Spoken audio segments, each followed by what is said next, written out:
Mali News jabaran la jabagaw aminu sogolendo on na shu ani kile oni nyamma bi araba juin kalo kile tan ani duru samba fla ani muwal fla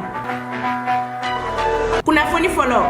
Colonel Sadio Camara tara nyeda ka kelege ka gire ani nara nambore no Francis kelege munu kume minaka uyuga mino bela jele fara nyogonga kataka otagali ne konnana wala doniya ka fo kuye bamagachi nyomogo domine kuna foni wala le amno di oma anga flash info konnana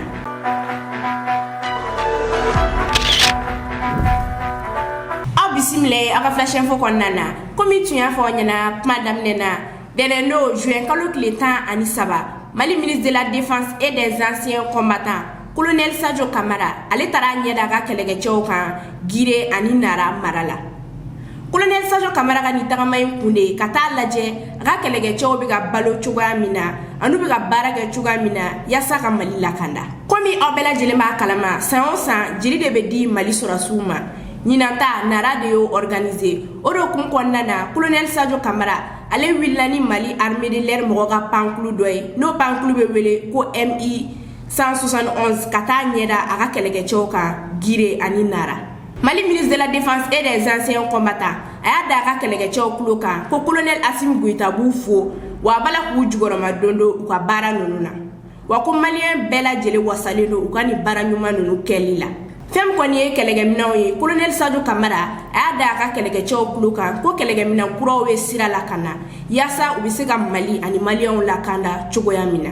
Mali sorasi minnu be gire ani nara u y'a yira k'a fɔ k'olu wasalenba de do Colonel Sadio Camara ka ni tagamɛn na ko sabula nin b'a yira olu la de ko Mali autoritéw hakili b'u la wa u fɛnɛ bɛ n'u seko n'u damariya bɛɛ lajɛlen kɛ yasa lakana bɛ se ka na Mali kɔnɔna na cogoya min na kunnafoni filanan Mali militaires bɔra G5 Sahel kɔnɔna na kunu tarata juin kalo tile 14 Mali sorasiw ka état major General Oumar Diarra aye kunnafoni di ko juin kalo tile 30 nata o ye Mali sorasiw bɔlen de G5 Sahel kɔnɔna na biya kalo kelen Mali jamanakuntigi Colonel Assimi Goïta aye kunnafoni di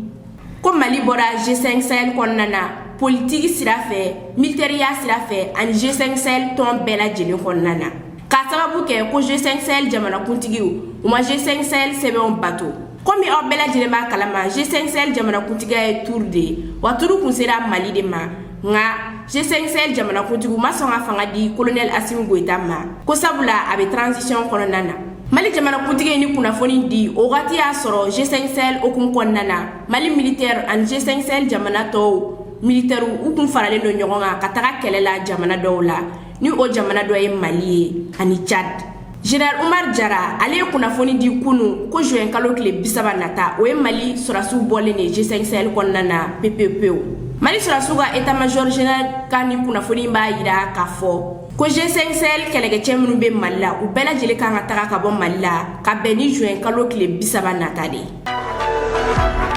kunnafoni sabanan Barkan mɔgɔw ye Bamagaci ɲɛmɔgɔ dɔ minɛ bi araba juin kalo tile 15 Barkan mɔgɔw ye sɛbɛn dɔ bɔ sɛbɛn kɔnɔna na u y'a yira k'a fɔ k'u ye état islamique pour le grand Sahara Bamagaci ɲɛmɔgɔ dɔ minɛ ni ale tɔgɔ Oumeya Ould Albakay Mali ani Niger frontière la ani fɛnɛ ko Mali ni Burkina frontière la o Bamagaci ɲɛmɔgɔ de kun do Barkan mɔgɔw ka sɛbɛn kɔnɔna na u y'a yira k'a fɔ k'u ye Abdel Hakim Al Saru nɔnabila ani mɔgɔ 3 wɛrɛ de minɛ ɲɔgɔn fɛ komi aw bɛɛ lajɛlen b'a kalama dɛnɛndo juin kalo tile 13 Fransi kɛlɛkɛcɛ minnu kun bɛ Menaka u y'u ka minɛnw bɛɛ lajɛlen fara ɲɔgɔn kan ka Menaka bila o wagati kelen de na u y'a yira k'a fɔ k'u ye Bamagaci dɔw minɛ Mali ani Niger frontière la an ye kunnafoni sɔrɔ ko Oumeya Ould Albakay ale kun ye EGS mɔgɔ ka mugujugu bilala ɲɛmɔgɔ de kun ye kunnafoni naaninan bi araba juin kalo tile 15 Bamagaci kɔrɔ minnu ye accord d'Alger signé u ye sɛbɛn bɔ sɛbɛn kɔnɔna na u y'a ladɔnniya k'a fɔ ko karisu juin kalo tile 12 Bamagaciw taara mɔgɔ 22 de bɔnɛ u ni na Inzengaz campement kɛrɛfɛla la n'o bɛ Menaka mara la mɔgɔ 22 fagalen ninnu cɛla a caman kun ye déplacé de Bamagaci kɔrɔ minnu ye accord d'Alger signé u ye weleweleda kɛ ka ɲɛsin jɛkulu ma jɛkulu minnu sigilen do droit de l'homme jukɔrɔma dondo la k'u ka fɛɛrɛ bɛɛ lajɛlen kɛ yaasa ka sɛgɛsɛgɛli dayɛlɛ ni ko in kan wa ni mɔgɔw minɛ n'a ko la u ni ɲangili min ka kan ko k'o da u kɔnɔ. Banbagacijɛkulu minnu yɛrɛ ye accord d'Alger signé u ka sɛbɛn kɔnɔna na u y'a ladɔnniya k'a fɔ k'olu yɛrɛ b'u seko n'u damayira bɛɛ lajɛlen kɛ yaasa dangakari ni wale sugu ninnu na. Ni wale in kɛra wagati min na Minaka, o wagati kelen de la Barikani mɔgɔw ka minɛnw bɛɛ lajɛlen cɛ ka bɔ Minaka. Kunnafoni duurunan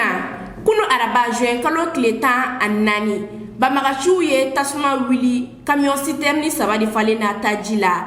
Jejeni ani Jema furancɛ la nka mɔgɔ foyi ma bɔnɛ a nin na. Komi aw bɛɛ lajɛlen b'a kalama an filɛ nin ye waati min na ko sisan nɔ Mali sɔrɔdasiw bɛ ka taa tugu banbagaciw la Mopti. Bi sɔgɔmada in na an ye kunnafoni sɔrɔ ko Mali sɔrɔdasiw bɔra banbagaciw ka camion caman de kan Mopti tu dɔ kɔnɔna na n'o bɛ wele ko forêt de Serma.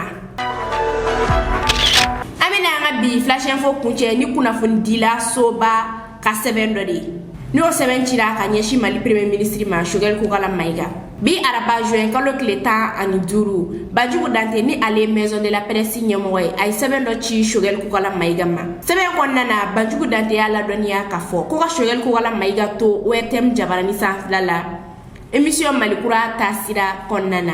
k'a y'a yira k'a fɔ ko kunnafonidila dɔw bɛ ka galon da la ani fɛnɛ Choguel Kokala Maïga k'a y'a yira k'a fɔ ko $1,600,000 de dira maison de la presse mɔgɔw ma. Badjugu Dante ka sɛbɛn kɔnɔna na a y'a yira k'a fɔ k'ale tɛ jɛn ni kuma in ye wa ko Choguel Kokala Maïga ye kuma fɔ ko tiɲɛ tɛ. Badjugu Dante ka sɛbɛn kɔnɔna na a y'a ladɔnniya k'a fɔ ko san o san ko $1,200,000 de kan ka ta ka di maison de la presse ma nka ko o tɛ sɔrɔ wa ko Choguel Kokala Maïga bɛ ka kuma ni $1,600,000 min ye ko ɲina y'a san 5 de ko ni o dira u ma wa k'o kɛra ka IBK de to fanga la. N'a y'a jateminɛ san o san Senegal bɛ miliyari 1 ani kɔ de di a ka kunnafonidilaw ma yaasa u ka journaux ka se ka bɔ nɔgɔya kɔnɔna na ani u ka kunnafonidilaw ka se k'u ka jamana jukɔrɔma don dɔ kunnafonidi sira fɛ. Côte d'Ivoire olu bɛ miliyari 3 de di u ka kunnafonidilaw ma dɔw yɛrɛ y'a yira k'a fɔ ko miliyari 5 Faransi kɔni dan tɛ o la nka Badjugu Dante ka sɛbɛn kɔnɔna na a y'a yira k'a fɔ ko $1,200,000 min kan ka di Mali maison de la presse mɔgɔw ma k'o tɛ sɔrɔ ko wa wari sɔrɔli yɛrɛ ko maɲumantɔ ko dannen don. Badjugu Dante ni ale ye maison de la presse ɲɛmɔgɔ ye a ka sɛbɛn kɔnɔna na a y'a yira k'a fɔ k'an filɛ nin ye waati min na ko sisan nɔ ko Choguel Kokala Maïga man ka bɔ ka jɛkulu dɔ buruja k'a kan ka kɛ faralikɛla de ye ko Choguel Kokala Maïga kan ka maliyɛnw fara ɲɔgɔn kan ni Badjugu Dante ka fɔ la. Ni ne kun ye an ka bi flash info ye ka da aw tulo kan aw ni ce aw ka lamɛliko ɲuman na an ka foli bɛ an lajɛbaga bɛɛ lajɛlen kɛrɛnkɛrɛnnenya na minnu bɛ k'an lajɛ ka bɔ Algérie aw k'an bɛn wagati wɛrɛ. So Vinci.